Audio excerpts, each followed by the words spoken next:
This is Qtv News and I am Jenna Bosonko. Thanks for joining us. First, the main local, international and sports news headlines. Gambia Scorpions exact revenge in the home leg of their AFCON qualifier against Gabon. President Barrow on Saturday laid the foundation stones, signaling the start of construction of two major roads in Sabah Sanjal and Lower Salem districts. President Barrow on Sunday also inspected ongoing work at the Basse market and laid the foundation stone for the construction of a new car park in Basse. The Vice President, Dr. Aissatou Toure, has welcomed the progress registered by the Gambia in the recently published scorecard of the Millennium Challenge Corporation for the fiscal year 2021. The Ministry of Transport, Works and Infrastructure, in collaboration with stakeholders on Sunday, commemorated World Day of Remembrance for Road Traffic Victims. And there is an important announcement from the National Food Security Processing and Marketing Corporation about groundnut marketing season. In international news, 15 nations in the Asia-Pacific region on Sunday signed the world's biggest free trade deal on the sidelines of the annual summit of the Association of Southeast Asian Nations. In sports news, in today's crucial AFCON qualifier, Gambia beats Gabon 2-1. At the last edition of Africa's signature football tournament, the AFCON, a team that did not win ended up being the most talked about. Could it happen again? Those were the top stories, and now the news in detail. Do stay with us.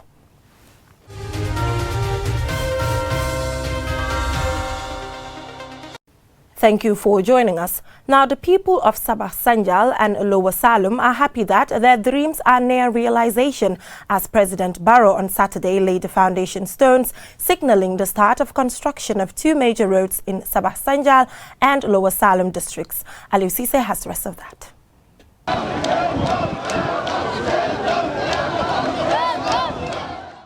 The people of Sabah Sanjal and Lower Salem districts gathered in Gayen Sanjal and Kaur respectively for the historic laying of the foundation stones, marking the commencement of the long-awaited work on two major roads linking Gayen Sanjal and Kaur to several communities. The 86-kilometer project is fully government-funded at an estimated $1.6 billion and will last 1 year 4 months. The road project is divided into two lots. Lot 1 is a 38-kilometer road linking Sabah Sukuto to Bambali, Sarakunda to Gayen Sanjal, and is awarded to RSK Construction Company Limited. Lot 2 is awarded to CSA Company, a Senegalese company, covering Kaur to Jimbala, Kaur to Ker Ulde, and Kaur Jane Kunda to the Senegalese border village of Ker Chendu, a total distance of 48 kilometers. Speaking Wolof and Mandinka at both events, President Barrow said his mission is to impact positively on the lives of the people with these sort of projects, while thanking God who continues to make it possible for him to fulfill his promise to Gambians. Nonetheless, President Barrow says development and progress can be realized in the absence of peace, which he said has been further consolidated in the Gambia with the new democracy, ushered by his government in 2017 and enjoyed by every Gambian.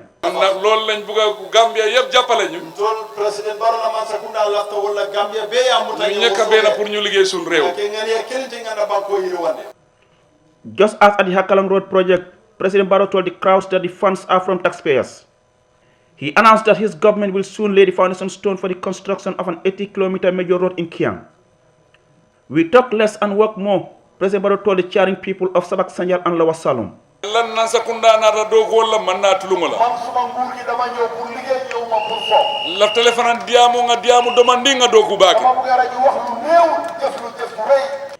He reiterated his trust in the contracted companies RSK and CAC in delivering quality work. He urged the beneficiary communities to cooperate with the contractors for a smooth implementation of the project.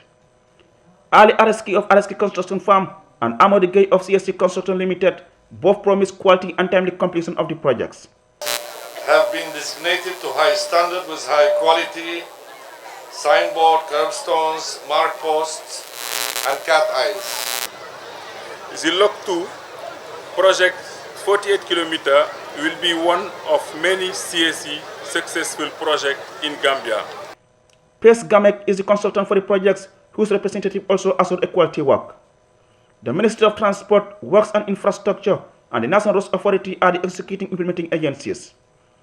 By Lamin Job, Minister of Works, said the completion of the road will enable easy movement and therefore improve the socio-economic gains of local dwellers. Over 140,000 Gambians will benefit.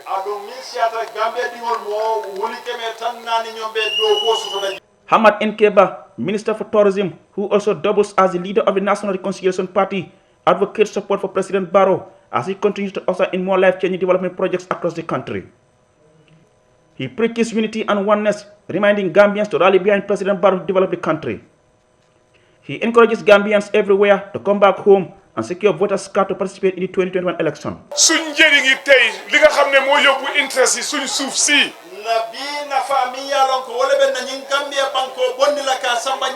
moo ñu jàppale Adama Barrow. Other speakers, including regional governors Lamin Seydi Khan of NBR and Sirif Abbas Sanyang of CRR, the chiefs of Sabak Sanjal and Lower Salum, Malik Boy and Ali Toure, National Assembly members for Sabak Sanjal and Lower Salum, Usman Toure and Saini Jawara, and Alkali Conte, advisor to the president, were all grateful to the president's government for fulfilling his promise to construct the roads, which, if and when completed, will no doubt improve their lives and livelihood. They gave assurances of their unflinching support and loyalty as they predict a landslide victory for the president in 2021. At both events, people claiming to be supporters of GDC declared they are transferring allegiance to the president's National People's Party. Minutes of silent prayers at the request of the president were observed to remember the late Lamin Ardaba, deputy governor of CRR, who passed away 2 weeks ago, and Lamin Dambo Diba, the former agriculture minister and administrative secretary of the United Democratic Party, whose demise was announced during the Sanjal meeting. Both President Barrow and Minister Hamad Nkeba paid homage to Diba for his service to the nation and extended condolences to the leader and supporters of UDP. Reporting for QTV News, I am Aliou Cisse. President Barrow on Sunday inspected ongoing work at the Basse Market 2 months after he laid the foundation stone. In a separate engagement, the president laid the foundation stone for the construction of an estimated $35 million car park in Basse, financed by Jar Oil as part of a public-private partnership. Aliou Cisse again. The visit came 2 months since President Barrow laid the foundation stone on 3rd October this year for a market to replace the Basse Market that was burnt in February this year. The devastating blaze left vendors and residents in tears and despair. They now crowd the tiny roads of Basse as they await the completion of the new market. The under-construction market is a promise by President Barrow during a visit shortly after the incident. The work, funded by the government to the tune of $100 million, is contracted to Gay and Gigo construction firms who are expected to complete the project by June 2021. The president appeared impressed with the progress of work, saying the market project is very close to his heart. It's part of our job to monitor, and we really have interest in this project.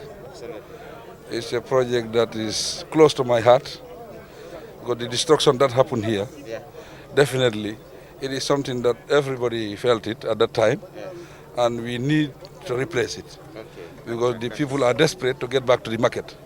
The president assured the contractors of his government support in the event of any challenges, although the contractors said they were known at the time of the visit. We're collaborating very well in terms of logistics and materials and personnel. What are the difficulties you have? There is any? One of the difficulties that we are facing not much actually. The quarry in terms of sand and laterite. Sand and laterite. Okay. But the council allocated us a quarry last week. Okay. So now that has been taken care of. That is taken care of. So not much. Not much. So basically, you are okay. No major issues. No issues. Okay. Definitely no issues. And they're very helpful. They're supporting us always. We are also here if you have any problem. We will give you support. The president described the market project as important to Basse and the entire sub-region, as he expressed his commitment to replicate similar market projects in other places in the provinces. The market serves not only the people of Basse but the entire region and beyond. It's a project that is very important for URR. It's very important for the province. This is the first time we have in such a project in the provinces. We can replicate this in other places. It's very, very possible. But this is the first time we are experiencing such a market in the provinces. We will look how it unfolds. Then later we see what we will do in the future. Because you want, when you produce, you have to have a market to sell. Exactly. And this kind of market, I think, that will be very good for people who want to go into business. Despite you want to go into business, but if the environment is not there, it makes it very, very difficult. And to give them that environment and support, I think this is what the government should do. The completion of the market is expected to further boost business and increase earnings of the Basse Area Council, whose revenue collection had drastically reduced. In a separate engagement, The president also presided over the laying of the foundation stone for the construction of a modern car park in Basse, financed by Jar Oil at an estimated $35 million through a public-private partnership with the Basse Area Council. The project is expected to last a year and is to decongest the current car park in Basse, which lacks adequate space to accommodate the increasing number of vehicles due to ongoing expansion. The president welcomes the development. Reporting for Qtv News, I am Aliou Cisse. The Ministry of Transport, Works and Infrastructure, in collaboration with stakeholders on Sunday, commemorated World Day of Remembrance for Road Traffic Victims. This story is by Lamin Dabo, is narrated by Babukar Cisse. The World Day of Remembrance for Road Traffic Victims takes place on the third Sunday in November every year as the appropriate acknowledgement of victims of road traffic crashes and their families. Surprisingly, given the country's poor record of traffic accidents, this is the first time the event has been observed in the Gambia. The organizers began the commemoration with a march past from the Pura head office along Karaba Avenue to the traffic light, where it climaxed with a symposium. A representative of the World Health Organization, Mamadou Gassama, says road safety is the most complex and the most dangerous public health problem the world faces on a daily basis. There are many other factors. You need to have a system in place, what we call a safe system where you have, of course, where you have a lead agency with all the resources. You have to look at the data, you have to look at the statistics, you have to look at how you are faring. That's number one. You need to have safe road users. Who are these road users? You need to have, of course, people who are, you have to cater for people who are walking. So therefore, what WHO says, or the United Nations, the road must accommodate the pedestrians. Because nearly over half of the road traffic crashes or the deaths are among three vulnerable users. The vulnerable users are those pedestrians walking like you and I, those who are motorcyclists, those who are cyclists. The United Nations adopted the day on the 25th October 2005, and the theme for this year's commemoration is to remember those who died, support those who survived, act for better post-crash response. The Global Status Report on Road Safety, launched by WHO in December 2018, highlights that the number of annual road traffic deaths has reached 1.35 million. Road traffic injuries are now the leading killer of people aged 5 to 29. The burden is disproportionately borne by pedestrians, cyclists and motorcyclists, in particular those living in developing countries.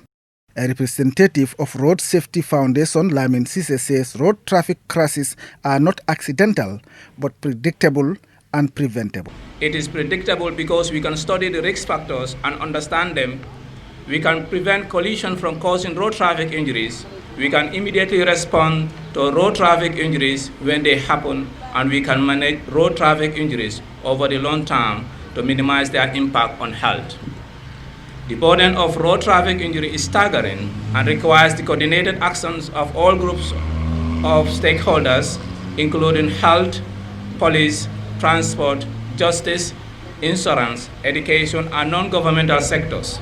These sectors have to collaborate in order to respond to this burden. The day offers an opportunity to draw attention to the scale of emotional and economic devastation caused by road accidents and for giving recognition to the suffering of road crash victims and the work of support and rescue services. Road traffic survivors Ansumana Sano and Jibimbai call on road safety stakeholders to keep on pushing the agendas of road traffic victims to be catered for, especially in having access to public amenities and services to reduce their vulnerability. The organizers and partners gave a donation of rice, oil, and $2,000 to each of the 80 road traffic victims who attended the commemoration. 20 crutches and 10 walking aids were also given to victims. A delegation from the Transport Ministry and stakeholders also visited Edward Francis Small Teaching Hospital in Banjul, where they presented $30,000 to the head of the surgery department, Dr. Keba Marena, and the public relations officer, Keba Sane, for road traffic victims currently admitted at the hospital. Ramatullah Cisse, on behalf of the Ministry of Transport, Works and Infrastructure and stakeholders, thanked their partners and donors for making the day a success. Babukar Cisse, Qtv News. The Vice President, Dr. Aissatou Toure, has welcomed the progress registered by the Gambia in the recently published scorecard of the Millennium Challenge Corporation fiscal year 2021. The country is found to have made progressive gains in 12 out of 20 indicators. Ali Cisse has the rest of that. The Millennium Challenge Corporation is an independent U.S. government agency working to reduce global poverty through economic growth. Created in 2004, the MCC provides time-limited grants and assistance to poor countries to meet rigorous standards for good governance, from fighting corruption to respecting democratic rights. On 9 November, the MCC released its fiscal year 2021 country scorecards for 78 countries, which consist of a collection of 20 independent third-party indicators that measure a country's policy performance in the areas of economic freedom, ruling justly, and investing in people. Vice President Dr. Aissatou Toure welcomes the news shortly after receiving the scorecard from Sally Siva, Deputy Head of Mission of the U.S. Embassy in Banjul, during a virtual meeting. Out of the 20 indicators, I believe we have at least 12, all green and in very high scores. And indicatively, we have scored past in the control of corruption, democratic rights, and have scorecard. We have passed in almost all the scorecards. We are having a setback on the some aspects of the economic freedom, that is on the fiscal policy, and we all understand that this is a policy environment that they are working on. At the same time, also the issue of land rights and access is also where we have not scored very well. The health expenditure also was not very good, but there is progress. But I'm very proud to report that we have actually scored very high in addressing inflation, addressing the regulatory quality, in also trade policy, political rights, government effectiveness, civil liberties, control of corruption, rule of law, and freedom of information. We also have girls' primary education completion rate and child health. So out of the 20, we have 12 that we have done extremely well. And I am sure the remaining 8, of which I have just highlighted, is just a question of time. I know there is a lot of work going on. A proud VP Toure said every Gambian should be proud of the progress despite some of the challenges. I believe that we are moving on the right trajectory, and I believe that democracy is really flourishing, human rights is flourishing, freedom of expression is flourishing, and we are very proud of that. And I want to say that Gambians, I would want to call your attention. I think we need to be patient, we need to be focused, and we need to respect this government for the work it is doing and the great challenges it is facing, and actually battling with them to come up with these results. It is with the support of everybody, yes, that this could happen, but also if the political environment was not there, we will never succeed. And I am very proud today that the Gambia has been validated for the new democracy that we have brought in and the high progress that is going on. Credit goes to President Barrow and the government and all those who have been working with us. The scorecards are a key component in MCC's annual competitive selection process that determines which countries are eligible for receiving grant from the agency. Reporting for QTV News, I am Ali Cisse. Here is an important announcement from the National Food Security Processing and Marketing Corporation about the groundnut season marketing. The National Food Security Processing and Marketing Corporation, previously known as DGC, wishes to inform the farming community that the groundnut marketing season will commence on 1st of December 2020 and end on 31st March 2021. The farm gate price for this year's marketing season has been fixed at $20,700 per ton. The corporation wishes to inform the farming community that the price of groundnut has been subsidized by the government of the Gambia. Consequently, to accrue benefits of foreign exchange earnings for the country through processing and export of same, farmers are encouraged to sell their produce to National Food Security Processing and Marketing Corporation. In the interest of transparency and accountability on the payment process, the National Food Security Processing and Marketing Corporation has engaged the services of Ajib Bank Limited and Q-Money to facilitate payments to farmers. Ajib Bank Limited and Q-Money will have their representatives at each SECO point to ensure farmers are paid on the spot. Farmers are therefore urged to take their groundnuts to the nearest SECO to receive their payments.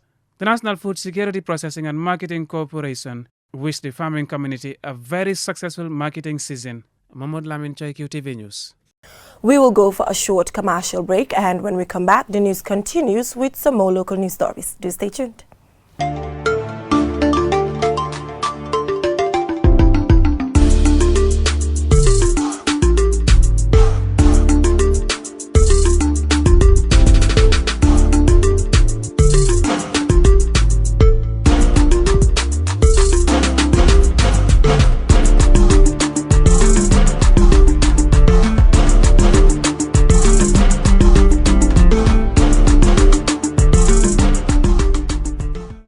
Welcome back from that short commercial break. If you're just tuning in, this is Qtv News.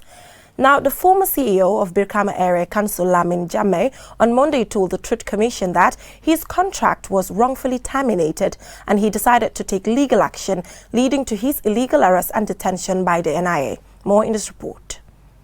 Lamin Jammeh said he had been with the council from 1999 and rose through the ranks until his appointment in 2005 as the chief executive officer. He said his contract was terminated barely 1 year after his appointment, in what he described as interference from the State House under Jammeh's regime. According to him, the poll commission that was set up to investigate corruption and audit government offices found out a lot of malpractices in the council, particularly the sand mining sector, which was monitored by the council.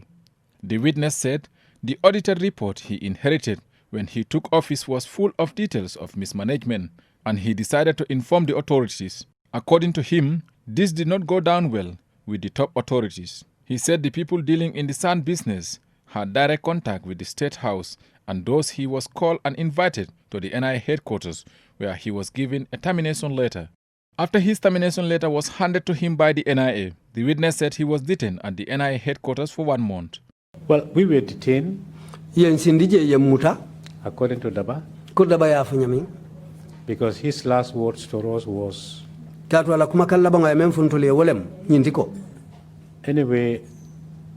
the Bumbato, as known in Mandinka, the State House, that you have to stay here until we are able to have confirmation for your release. So that's the way we were detained. The witness said during his alleged detention at the NIA headquarters, he was never beaten, but was kept incommunicado under the directive of the ex-president. He said thanks to the Ndur Cham coup in 2006, he and others were released unconditionally because the NIA had a bigger fish to fry. Some months later, the witness said he was again rearrested and accused of false publication and was taken to court. He said after 2 adjournments, he had to leave the country via Senegal and took a flight to the west until the end of Jammeh's regime in 2016. Reporting for QTV News, I am Omar P. Jallo. The Gambia Police Force, in collaboration with Paradise Foundation, supported by the UNFPA, organized training in Bansang last week for security personnel on how to investigate gender-based violence. Alaji A.F. Jallo reports. Gender-based violence refers to any act that is perpetrated against a person's will based on gender norms and an unequal powers relationship. It is mostly rooted in individuals' attitude that allowed violence in the family, workplace and communities. At the event, the police PRO Superintendent Lamin Jai explains the importance of the training. The idea started some time ago when the coronavirus pandemic struck the country. The lockdown came in, regulations came in where people have to stay, were advised to stay at home. And so the Gambia Police Force has been observing its crime trends and reports that were coming in. And it was observed that gender-based violence was steadily increasing, perhaps due to the stay at home and lockdown measures that were introduced. Now, if you look at the trend of gender-based violence, even in numbers, the reports, you will see that Greater Banjul area being more densely populated, obviously the numbers will be higher there. But we have considered the awareness level and realized that it is important that we reach out to the communities, especially those that we want to raise awareness so that they will be more aware about issues of gender-based violence. And so they will also assist the police in the challenges that we face as an institution in dealing with cases of gender-based violence. Ramos Sonko, program analyst on gender-based violence for UNFPA, said gender-based violence predominantly affects women who, she said, have the right to make their own independent choices. GBV, gender-based violence, is a serious violation of human rights of victims, and it has the potential to inflict different forms of harm, including physical, psychological, sexual, and economic harm against victims. Gender-based violence undermines the health, dignity, security, and autonomy of its victims, yet it remains shrouded in the culture of silence Victims of violence suffer sexual and reproductive health consequences, including unwanted pregnancies, unsafe abortion, STIs, HIV and AIDS, and even death. It is the most prevalent human rights violation in the world, with studies showing that 1 in every woman worldwide experienced some form of physical or sexual abuse in their lifetime. Sonko, a participant, has this to say.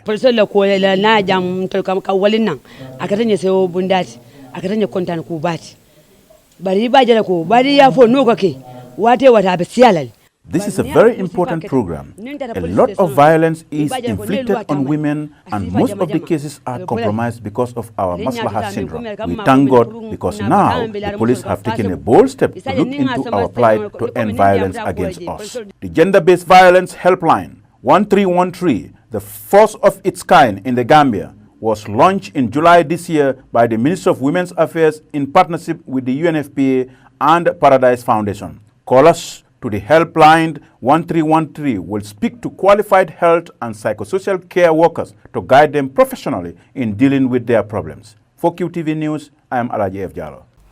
We will take another short commercial break, and when we come back, we will take a look at international and sports news. Do stay tuned.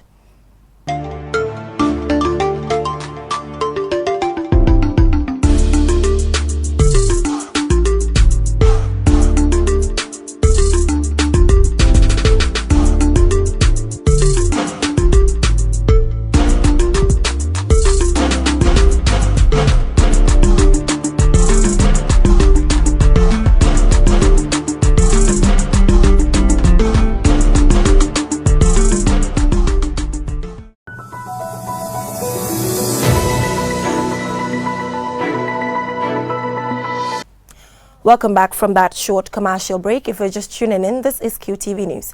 Now in international news, 15 nations in the Asia-Pacific region on Sunday signed the world's biggest free trade deal on the sidelines of the annual summit of the Association of Southeast Asian Nations, which was held via video conference due to the COVID-19 pandemic. Loli M. Kamara has the rest of that. 10 Southeast Asian nations, ASEAN, plus 5 other Asia-Pacific countries, have finally signed the world's biggest trade deal in terms of GDP, following 8 years of negotiations. The pact, called the Regional Comprehensive Economic Partnership, or RCEP, is expected to drive economic growth in a region hit hard by the coronavirus pandemic. The virtual summit was hosted by Vietnam, which held the rotating chair position. The agreement covers trade, services, investment, e-commerce, telecommunications, and copyright, and also lowers tariffs, opens up the service sector, and sets common trade rules within the bloc. However, environmental protection and labor rights are not part of the deal. ASEAN leaders have said they still intend to expand trade with India and that the doors remain open for New Delhi to rejoin the bloc after they withdrew from the negotiations last year, citing concerns over opening up its agricultural and manufacturing sector to more foreign competition. The Japanese Prime Minister on Saturday reaffirmed his government's support for broadening a free and fair economic zone, including a possibility of India's future return to the deal, and hoped to gain support from the other countries. At the summit, the Chinese Prime Minister also celebrated the signing of the deal in a speech, saying the signing of the RCEP is not only a landmark achievement of East Asian regional cooperation, but also a victory of multilateralism and free trade. The pact is seen as an extension of China's influence in the region, and the deal excludes the U.S., which withdrew from a rival Asia-Pacific trade in 2017. Countries around the world are facing an economic slowdown in the aftermath of the COVID-19, including lockdowns. And Indonesia recently slipped into its fourth recession in more than 2 decades, while Philippines saw its economy contract by 11.5% in the last quarter, with Australia hopeful that the trade deal will improve its relations with China, its biggest trading partner. A similar pact in Africa, the African Continental Free Trade Agreement, has faced problems due to the COVID-19 pandemic. Nonetheless, the AFCFTA Secretarial building was officially commissioned and handed over by the African Union to Ghana on Monday, 17 August 2020.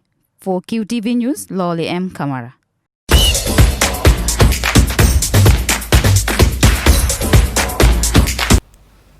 Now on to some sports news. In today's AFCON qualifier, Gambia's Scorpions exacted revenge in the home leg of their AFCON qualifier against Gabon by reversing the score from the away game. The Scorpions won with goals scored by Modou Barrow in the 49th minute and Moussa Barrow, who doubled the lead in the 79th minute. Gabon pulled on back in the 89th minute through Bruno Egwele Manga, but were unable to find an equalizer. The win means Gambia now top the group on goal difference ahead of today's defeated opponents. Both teams are on 7 points. Well, congratulations to our Scorpions. Now, ahead of the match, there had been complaints from Gabon's team and officials. African football's governing body issued a press release which states in part the Confederation of African Football has called an emergency video conference meeting on Monday afternoon with representatives of the Gabonese and Gambian federations to rule on the incident that occurred yesterday at the Banjul airport in the Gambia. Gabon's national team, which arrived for their return leg of the CAN Total Cameroon 2021 qualifiers, was held up for several hours before being allowed to enter the Gambian territory. At the last edition of Africa's signature football tournament, the Africa Cup of Nations, a team that did not win ended up being the most talked about. Could it happen again? Here's the report. The Indian Ocean island nation of Madagascar shocked everyone at the last edition of the African Cup of Nations in Egypt in 2019. They were not content with simply making up the numbers, having qualified for the first time. For a time, they looked like they could go all the way. The fairy tale was ended by Tunisia, who beat them 3-0 in the quarterfinals. Heading to the next edition in Cameroon, another Indian Ocean island nation is causing waves and also threatening to overcome more fancied opponents to qualify out of their group. Comoros, with a population of 850,000, are the lowest ever-ranked team in a group containing Egypt, Kenya and Togo. So far, before Egypt played their fourth match, the Minnows had torn up the form book to sit at the top of their group, needing just a point to ensure qualification for their maiden tournament appearance. Even if, as expected, they are replaced at the top of the group by Egypt, their performances so far have proved eye-openers, and not only for their opponents. The team laid down their intent, winning 1-0 away to Togo on the same day. The other two in the group, Egypt and Kenya, played out a 1-1 draw. In truth, many saw that away win as a fluke. However, their next two results made everyone sit up and take notice. A year ago, they held Egypt to a goalless draw in Cairo, followed by another draw, this time a 1-1 against Kenya in Nairobi. In a home return on Sunday, they defeated Kenya to bag an impressive 8 points from 4 matches. 1 point from their remaining 2 matches should be enough to see them qualify. All football romantics and people from small nations will hope they succeed. We wish them luck. Senegal became the first of those teams needing to qualify to secure their place thanks to a hard-fought 1-0 victory over neighbours Guinea-Bissau. Sadio Mane scoring late in the game to give Senegal an unassailable lead in their group, having won all 4 of their matches. Mahmoud Lamin, QTV News. Before we end this news bulletin, let's take a quick look at our main stories. President Barrow on Saturday laid the foundation stone, signaling the start of construction of 2 major roads in Sabaj Sanjal and Lower Salem districts. President Barrow on Sunday also inspected ongoing work at the Basse Market and laid the foundation for the construction of a new park in Basse. The Vice President, Dr. Aissatou Touré, has welcomed the progress registered by the Gambia in the recently published scorecard of a Millennium Challenge Corporation fiscal year 2021. The Ministry of Transport, Works and Infrastructure, in collaboration with stakeholders on Sunday, commemorated World Day of Remembrance for Road Traffic Victims. And we heard about an important announcement from the National Food Security Processing and Marketing Corporation about the groundnut marketing season. In international news, 15 nations in the Asia-Pacific Pacific countries on Sunday signed the world's biggest free trade deal in the sidelines of the annual summit of the Association of Southeast Asian Nations. In sports news, in today's AFCON qualifier, Gambia's Scorpions exacted revenge in the home leg of their AFCON qualifier against Gabon by reversing the score from the away game. The win means Gambia now top the group of goal difference ahead of today's defeated opponents. Both teams are on 7 points. At the last edition of Africa's Signature Football Tournament, the Africa Cup of Nations, a team that did not win, ended up being the most talked about. We heard why there's a chance it could happen again. Well, that is all we have for you in this edition of QTV News. Join us at 10 for another bulletin. Thanks for watching.